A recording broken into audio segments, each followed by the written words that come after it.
आदाब, नमस्कार, सत श्री अकाल। मैं हूं शमीम उस्मानी। आपका इस्तकबाल है ऑल इंडिया रेडियो की उर्दू सर्विस की आज की नशरियात में। जी हाँ दोस्तों, उम्मीद है आप तमाम सामीन बखैर आफियत होंगे और जिंदगी का लुत्फ ले रहे होंगे। जहां तक वक्त की बात है कि रमजान के हवाले से बात की जाए तो रमजान का महीना भी धीरे धीरे अब रखते सफर बांध रहा है। एक वक्त था कि बड़ा शोर था कि रमजान आने वाला है, रमजान आने वाला है, और अब ये वक्त धीरे धीरे गुजर गया और रमजान अब जाने की तैयारी में है। बहरहाल ये महीना मोहब्बत का है, गमगुसारी का है, लोगों की हमदर्दी का है, लोगों के काम आने का है, एक दूसरे की भलाई का है। यही इस महीने की असल है। और अगर हम इस महीने की असल को पहचान लें तो हमारे रोजे भी और हमारी इबादत भी तमाम की तमाम कामयाब है। आइए दुआ करें कि अल्लाह ताला हमें इस महीने की असल से वाकिफ करा सके और हम लोगों के काम आ सकें, उनके दुख दर्द में शरीक हो सकें, ताकि इंसानियत की बका यूं ही हासिल रहे और इंसानियत को बका व दवाम हमेशा हासिल हो। आइए फिलहाल एक नजर डालते हैं सुर्खियों पर। वजीर खजाना की जानिब से इक़दामात की 5वीं किस्त का ऐलान। टेक्नोलॉजी पर मबनी तालीम पर फोकस, ऑनलाइन क्लासेज शुरू करेंगी 100 आला यूनिवर्सिटियां। ई कंटेंट के लिए दीक्षा पोर्टल, दर्जा 1 से 10 तक के लिए डिजिटल चैनल की शुरुआत। प्रोग्राम में कम्युनिटी रेडियो को किया जाएगा शामिल। इंटरनेट के बगैर स्वयं प्रभा चैनल की शुरुआत। एमएसएमई सेक्टर के लिए खुसूसी इंसॉल्वेंसी करारदाद को मंजूरी। मनरेगा के लिए मजीद 40,000 करोड़ रुपए का इजाफा। सेहत के अखराजात में इजाफा। मुतादी अमराज के लिए मजीद वार्ड का कयाम। सेहत की देखरेख करने वाले मुलाजिमों के इंश्योरेंस में इजाफा। रियासतों को 4,28,000 करोड़ रुपए इजाफी कर्ज लेने की होगी इजाजत। रियासतों से कोविड-19 से मुताल्लिक अखराजात के लिए डिजास्टर रिलीफ फंड्स इस्तेमाल करने को कहा गया। गैर स्ट्रेटेजिक पीएसयूज की होगी निजकारी। तमाम शोबे अब प्राइवेट सेक्टर के लिए हैं खुले। मुल्क में अब तक 34,108 अफराद कोरोना वायरस से सेहतयाब। सेहतयाबी की शरह हुई 36%। स्पेन का कोरोना वायरस वबा की वजह से मजीद 1 माह की तौसी का मनसूबा। जम्मू और कश्मीर तसादुम में 2 दहशतगर्द हलाक। कार्रवाई के दौरान 4 सिक्योरिटी अहलकार जख्मी। थाईलैंड ने पिछले कुछ दिनों में कोई मामला दर्ज न होने के बाद पाबंदियों में की नरमी। मॉल और दुकानें दोबारा खुली। और ब्राजील और चिली में कोरोना मरीजों की तादाद में इजाफा। शुक्रिया सबिहा, बहुत तफसील के साथ आपने सुर्खियों के हवाले से बात की, यानी सुर्खियां हमारे सामीन के गोश गुजार कराई। क्या कुछ हो रहा है, कहाँ क्या चल रहा है, तमाम हालात से आगाही हासिल हुई। दोस्तों, बेदार रहना सबसे ज्यादा जरूरी है। एहतियाती तदाबीर इख्तियार कीजिए और बेदार रहिए। बेदार से मुराद ये है कि अवेयरनेस आपके अंदर होनी चाहिए हालात के तय, और रेडियो यही काम करता है। आपको शौक भी पूरा करता है, आपकी तफरीह का सामान भी करता है और आपको बेदार भी रखता है, यानी कहीं इधर उधर भटकने नहीं देता। आइए फिलहाल एक नजर डालते हैं डॉक्टर की सलाह पर। हमारे साथ मौजूद हैं डॉक्टर निम्मी रस्तोगी। हाय, मैं डॉक्टर रस्तोगी। अक्सर हम लोगों से सवाल पूछा जाता है कि मास्क और ग्लव्स पहनने का सही तरीका क्या है। तो मास्क की बात करते हैं। देखिए, मास्क एक तरह का बैरियर है, यानी वो जरिया है जिससे आपके कीटाणु किसी और तक नहीं पहुंचेंगे और किसी और के कीटाणु आपके शरीर में प्रवेश नहीं करेंगे। आजकल मास्क पहनना मैंडेटरी है। अगर आप घर से बाहर निकल रहे हैं तो आपको हर सूरत हाल में मास्क पहनना है। लेकिन मास्क कैसा होना चाहिए? जरूरी नहीं आप प्रोफेशनल मास्क N95 या इस तरह का मास्क लें। आप घर पे मास्क बना सकते हैं, कपड़े का मास्क हो सकता है। आप बाजार से थोड़े चीपर क्वालिटी मास्क भी ले सकते हैं। लेकिन मास्क का पर्पस तभी सर्व होगा जब मास्क अच्छी तरह से फिटेड होगा और बार बार आप उसे हाथ से छुएंगे नहीं और आपकी नाक और आपका मुंह पूरी तरह से उससे ढका होगा। अक्सर मैंने देखा है लोग मास्क लगा तो लेते हैं लेकिन उनकी नाक खुली रहती है। अगर नाक खुली है तो फिर फायदा क्या है? इससे आपके कीटाणु दूसरे तक पहुंच जाएंगे और दूसरे कीटाणु आपके नाक के जरिए आपकी बॉडी में पहुंच जाएंगे। तो प्लीज प्लीज पहले अपने नाक और मुंह दोनों को कवर कीजिए बार बार अपने हाथों से अपने मास्क को एडजस्ट मत कीजिए, एक ही बार में देख लीजिए वो पूरी तरह से फिटेड है कि नहीं। और आप घर आ रहे हैं तो उसको अच्छे से डिस्पोज करिए, टिश्यू पेपर में लपेट के एक ऐसे डस्टबिन में डालिए जो कि कवर्ड है। और अगर आपका कपड़े का मास्क है तो आप उसको गर्म पानी में और डिटर्जेंट में धो सकते हैं, अगले दिन इस्तेमाल कर सकते हैं। ग्लव्स का मैं कहूंगी ग्लव्स सबको पहनने की जरूरत नहीं है, लेकिन आप बाहर जा रहे हैं, आप फील्ड वर्कर हैं, आपको बहुत ज्यादा सर्फेसेस टच करनी पड़ती है तो आप ग्लव्स पहनिए। लेकिन गोल्डन रूल यह है कि उन ग्लव्स वाले हाथों से भी आपको अपने चेहरे को, नाक को, मुंह को नहीं छूना है। ग्लव्स पहन के आप इम्यून नहीं हो जाते हैं, वो कीटाणु जो आपके हाथ में लगने वाले थे वो ग्लव में लगेंगे। कुछ ग्लव्स ऐसे हैं जिनको आप धो सकते हैं, कुछ ग्लव्स ऐसे हैं जिन्हें डिस्पोज ऑफ करना पड़ता है। लेकिन इस बात का ख्याल रखिए कि किसी भी सतह को छू के या किसी भी वस्तु को छूकर आप बिना हाथ धोए अपने चेहरे को नहीं टच करेंगे, और मास्क पहने बिना आप घर से बाहर नहीं जाएंगे। ऐसा देखा गया है कि अगर मास्क और ग्लव्स अच्छी तरह से यूज करना इस्तेमाल हो तो 97 से 99% तक कोरोना का ट्रांसमिशन कम हो सकता है और ज्यादा से ज्यादा लोग इससे बचे रह सकते हैं। दोस्तों, जो लॉकडाउन का पीरियड है यकीनन बहुत कारआमद साबित हुआ है बहुत लोगों के लिए। लोगों ने किस किस तरह इस वक्त को इस्तेमाल किया है, किस तरह से इसका फायदा उठाया है। खासतौर पर अगर कलमकारों की बात की जाए, तख्लीककारों की बात की जाए, शोरा की बात की जाए तो बहुत ही कारआमद साबित हुआ है ये टाइम उन लोगों के लिए। आज हमारे साथ एक नौजवान कलमकार और सहाफी जनाब शाह अजमल फारूक नबी मौजूद हैं। आपका ताल्लुक इंस्टीट्यूट ऑफ ऑब्जेक्टिव स्टडीज नई दिल्ली से है। आप बता रहे हैं कि कैसे वक्त का सही इस्तेमाल किया उन्होंने और कैसे हम वक्त को सही इस्तेमाल कर सकते हैं।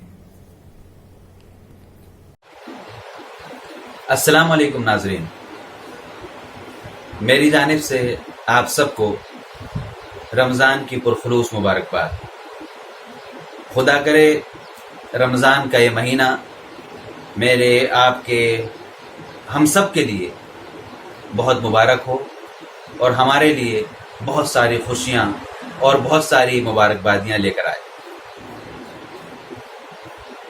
नाजरीन, इस वक्त पूरी दुनिया और हम खुद हमारा मुल्क हिंदुस्तान कोरोना की मुसीबत से जूझ रहा है।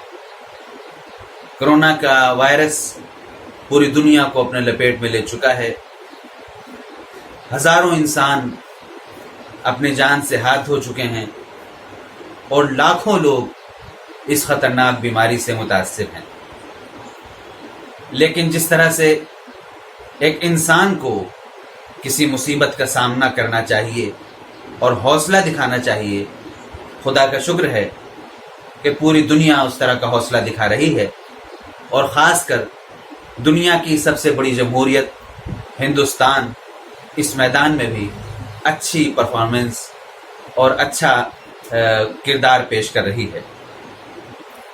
इसलिए सबसे पहले तो वही बात जो बार बार कही जा रही है, मैं वही बात आपसे कहना चाहता हूँ और वही गुजारिश करना चाहता हूँ कि हम सबको चाहिए कि हमारी हुकूमत, डॉक्टर्स और दूसरे इन महकमों से जुड़े हुए लोग जो कोरोना के महकमों से और बीमारियों के इलाज के महकमों से जुड़े हुए हैं, वो हमारे लिए जो एहतियाती तदाबीर हमें बता रहे हैं, हम सबको चाहिए कि उनका पूरा पूरा ख्याल रखें ताकि हम मजबूती के साथ, क़ुव्वत और ताकत के साथ इस खतरनाक बीमारी का सामना कर सकें और इससे अपने प्यारे मुल्क हिंदुस्तान को और पूरी दुनिया को पाक कर सकें।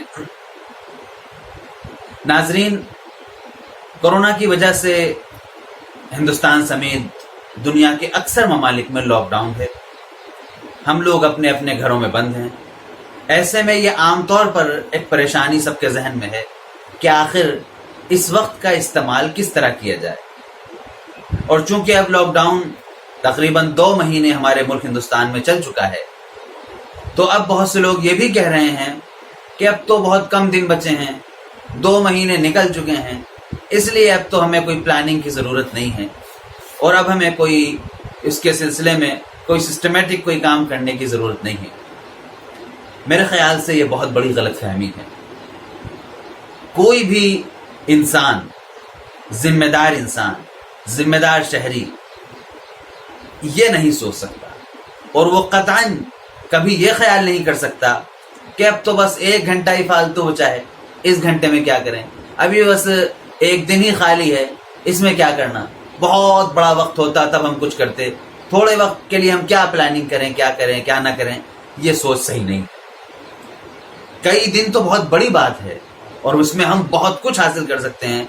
अगर हमारे पास सिर्फ 1 घंटा भी हो तो भी हमें एक जिम्मेदार इंसान की हैसियत से ये सोचना चाहिए कि खुदा ने वक्त की शक्ल में हमें जो इतनी बड़ी कीमती दौलत दी है, अरबी ज़बान में कहा जाता है अल वक्त अथमन मिन अज़्ज़हब, यानी वक्त सोने से भी ज्यादा कीमती चीज है।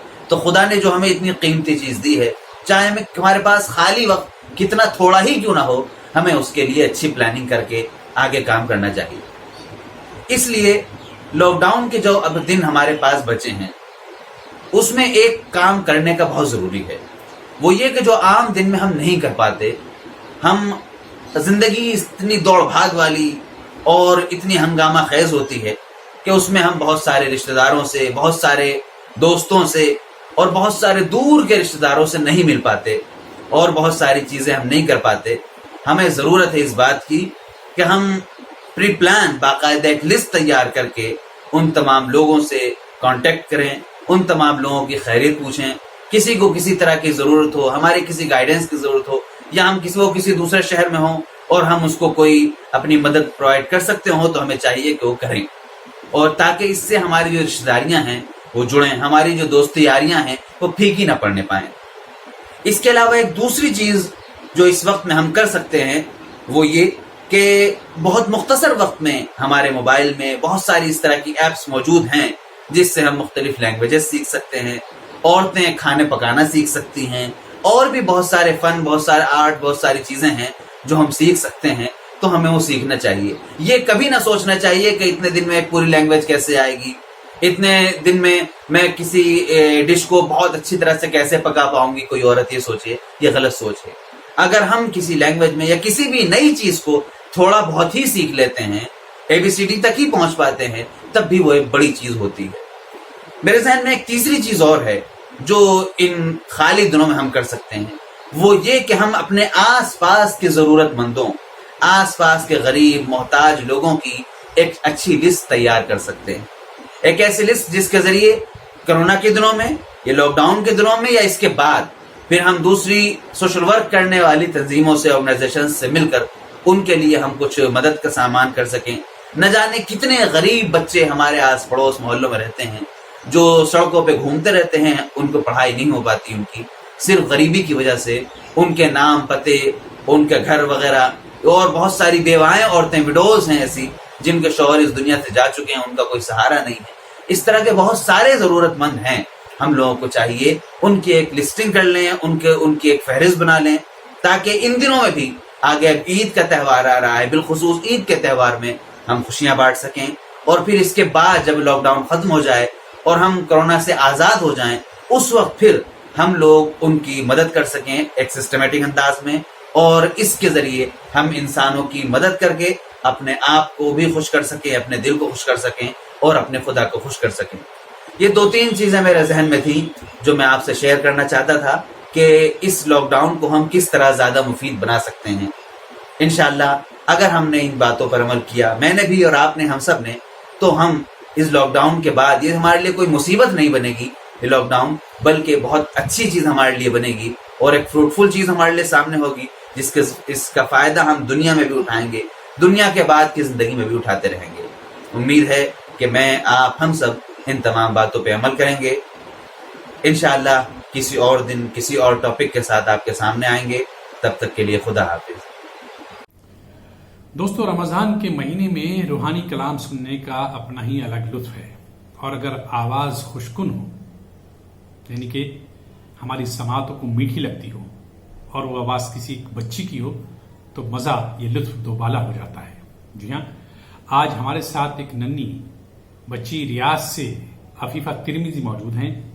जो नाते रसूल करीम पेश कर रही हैं। अस्सलाम वालेकुम। मेरे विर्दे लब हैं नबी नबी, मेरे विर्दे लब हैं नबी नबी, मेरा दिल मकाम हबीब है, मेरे विर्दे लब हैं नबी नबी। मेरा उस गली से है राबता जहाँ सर झुकाते हैं अंबिया, मेरा उस गली से है राबता जहाँ सर झुकाते हैं अंबिया।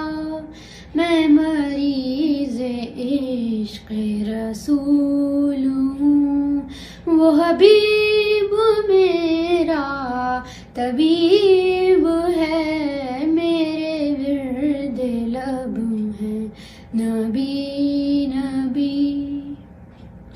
मैं गमो आलम में हूँ मुब्तला, कोई क्या करेगा मेरी दवा। मैं गमो आलम में हूँ मुब्तला, कोई क्या करेगा मेरी दवा। मेरा इस जहां में तेरे सिवा शाह और कौन तबीब है, मेरे विर्दे लब हैं नबी नबी। वो भी खूब दिन थे मलाइका, वो भी खूब दिन थे मलाइका, मेरे सामने थे जो सरनेगो, वो मेरा उरूज कमाल था।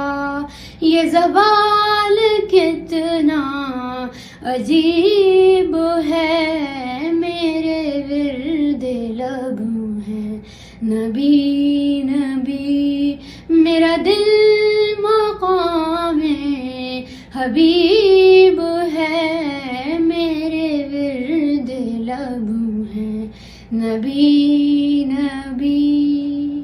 जज़ाकल्लाह खैर।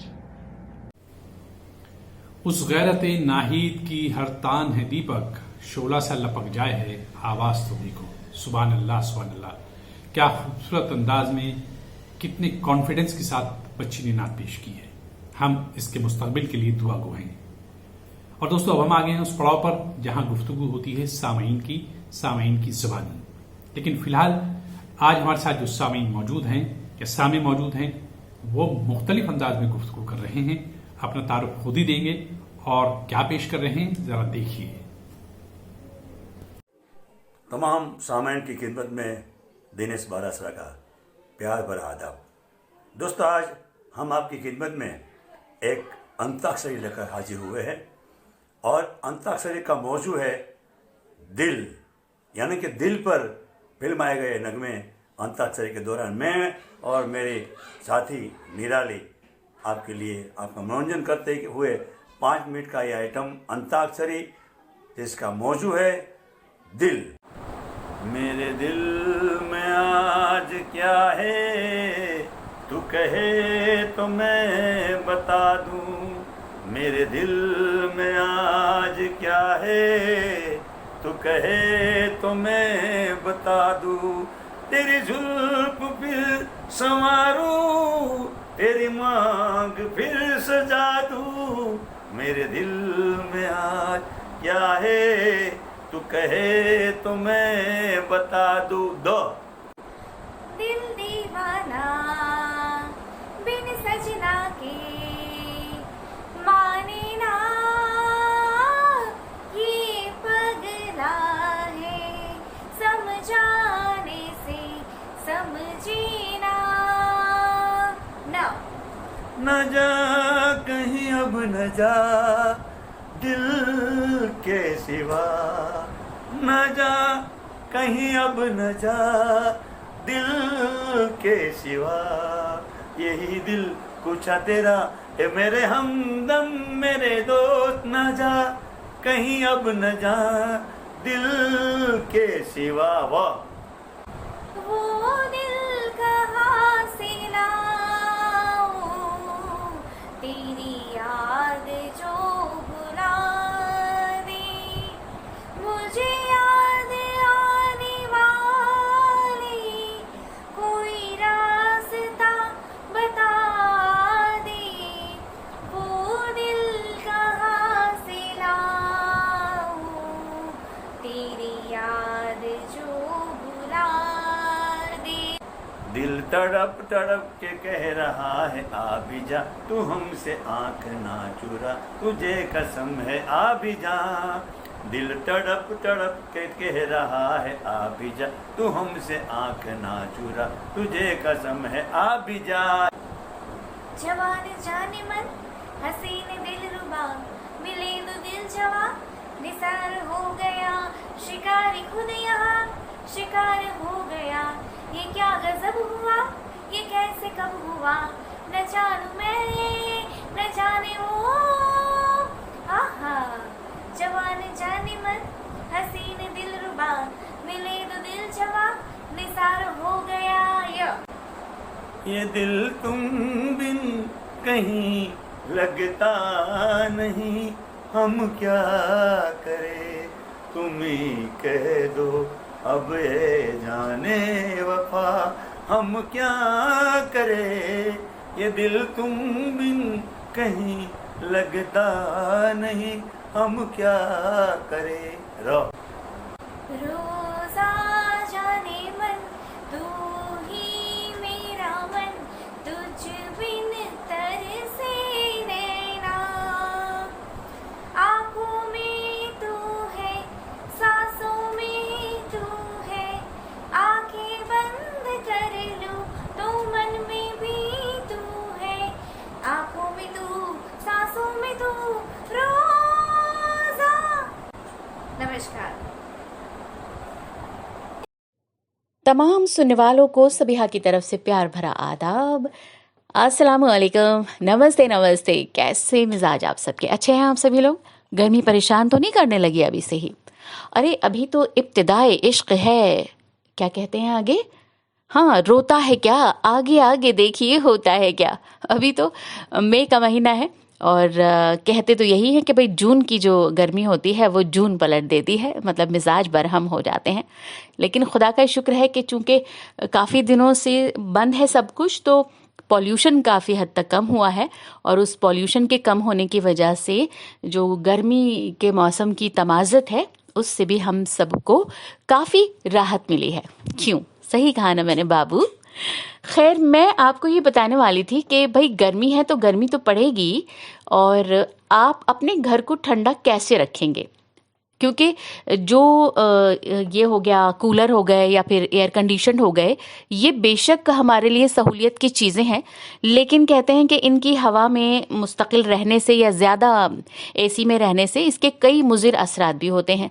तो कोशिश ये की जाए कि कुछ कुदरती तौर पर घर इतना ठंडा हो जाए कि फिर आपको ये चीज़ें ज़्यादा यूज़ ना करनी पड़े और आपकी सेहत भी अच्छी रहे। तो देखिए, कुछ चीज़ें हो सकती हैं कि एक तो जो कमरों की जो छतें हैं उसका जो पेंट है वो सफ़ेद कलर का हो, या फिर पीओपी आपने कराई हुई हो, जिससे ये जो सफ़ेद रंग होता है रिफ्लेक्टर का काम करता है, तो छत जो है सफ़ेद होगी तो ठंडक का एहसास होगा, गर्मी को एब्जॉर्ब नहीं करेगा। इसके अलावा पर्दे जब आप अपने कमरों में खिड़कियों में लगाते हैं तो ये कोशिश कीजिए कि जो पर्दे हैं वो गहरे रंग के ना हो, हल्के हल्के पर्दों का कलर, ये जितना हल्का रंग होगा पर्दों का उतना ही आपका कमरा, आपका घर रहेगा ठंडा, आपको बहुत अच्छा लगेगा। इसके अलावा एक चीज़ और भी की जा सकती है कि गर्मी के मौसम में कालीन ना बिछाइए, क्योंकि वो बहुत ज़्यादा गर्म होते हैं, गर्मी को बढ़ा देते हैं, कमरे के टेम्परेचर को बढ़ा देते हैं। तो ऐसे मौसम में जैसे ही गर्मी शुरू होती है तो कोशिश ये की जाए कि जितने कालीन आपने बिछाए हुए थे उन्हें पैक करके रख दीजिए। और ठंडा जो फर्श होता है, खाली फर्श होता है, वो काफ़ी ठंडक का एहसास कराता है। आप उस पर ठंडे पैर कमरे में अपने वॉक भी कर सकते हैं, आपको बड़ा अच्छा लगेगा। नंगे पैर ठंडे फर्श पर चलना आपकी तबीयत पर अच्छा असर डालेगा। इसके अलावा खिड़कियों का इस्तेमाल दिन में ना कीजिए। दिन में बिल्कुल खिड़कियां बंद रखिए, जिससे सूरज की जो शुआएं हैं बराह रास्त कमरे तक ना आए। अलबत्ता शाम होते ही अपनी तमाम जो कमरों की खिड़कियां हैं वो खोल दीजिए, रात भर खोल के रखिए ताकि ठंडी हवा आपके कमरे को ठंडा करे। और जो बेड अगर आपने डाला हुआ है तो वहाँ पर जो बेड कवर है या बेड शीट है वो भी हल्के रंग की होनी चाहिए, क्योंकि गहरा जो रंग है वो गर्मी बढ़ाएगा। तो हल्के हल्के बेड कवर्स का आप इस्तेमाल कर सकते हैं। पानी जो है वो काफ़ी ठंडा करता है हमारे कमरों को, तो कोशिश कीजिए कि सुबह और शाम अपने जो कमरे हैं उनकी छतों पर पानी का छिड़काव कीजिए, दीवारों पर पानी का छिड़काव कीजिए, जिससे आपके घर में जो ठंडक है वो बनी रहेगी। इसके अलावा कमरों में एक चीज़ ये भी की जा सकती है कि किसी बाल्टी में या फिर किसी टब में पानी भरकर रखिए कमरों में, क्योंकि जो पंखा चलेगा और वो जो हवा है वो जो उस पानी से टकरा कर पूरे कमरे में फैलेगी तो वो काफ़ी ठंडी होगी, जिससे आपका कमरा कम टेम्परेचर पर रहेगा, आपको ठंडक का एहसास कराएगा। इसके अलावा बिजली का सामान हम इस कदर इस्तेमाल करते हैं जो गर्मी पैदा करता है, इसलिए ज़रूरत अगर नहीं है तो टेलीविज़न बंद रखिए, जो आपका लैपटॉप है, डेस्कटॉप है, ये सारी चीज़ें बंद ही रखिए। वॉशिंग मशीन और अवन, ये सारी की सारी चीज़ें जो हैं इनका इस्तेमाल थोड़ा सा कम कर दीजिए, अगर बहुत ज़रूरत है तो ही चलाइए। इसके अलावा कई बार ये भी देखते हैं कि ज़रूरत नहीं है उसके बावजूद भी कमरों की लाइट्स ऑन रहती हैं, तो ये भी गर्मी पैदा करती हैं। बिला ज़रूरत लाइट ना जलाइए।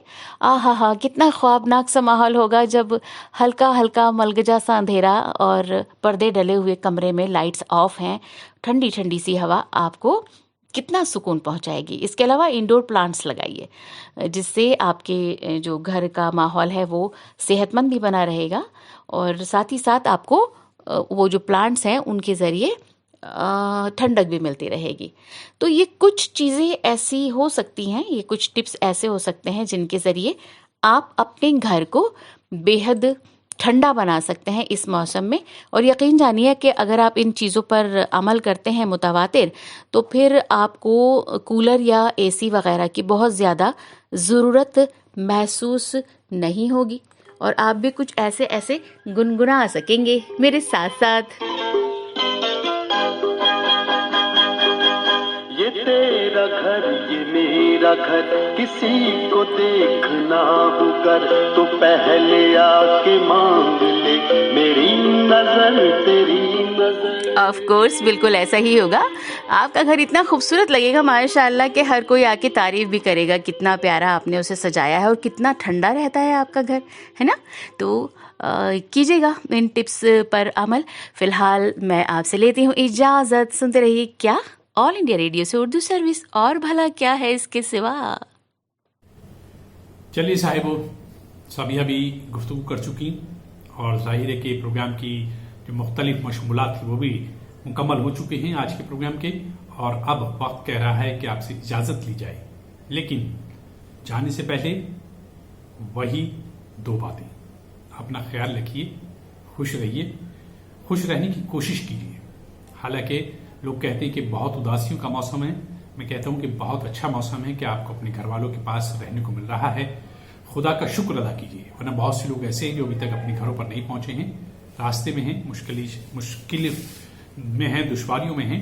उनके लिए दुआ कीजिए कि वो आफियत के साथ अपने घरों को पहुंचे, अपने वालों के पास पहुंचे, अपने वालों के पास पहुंचे और अपने घर वालों के साथ हंसी खुशी जिंदगी बिताएं। फिलहाल आज के प्रोग्राम से मुझे यानी शमीम उस्मानी को इजाजत दीजिए। अपना ख्याल रखिएगा। खुदा हाफिज।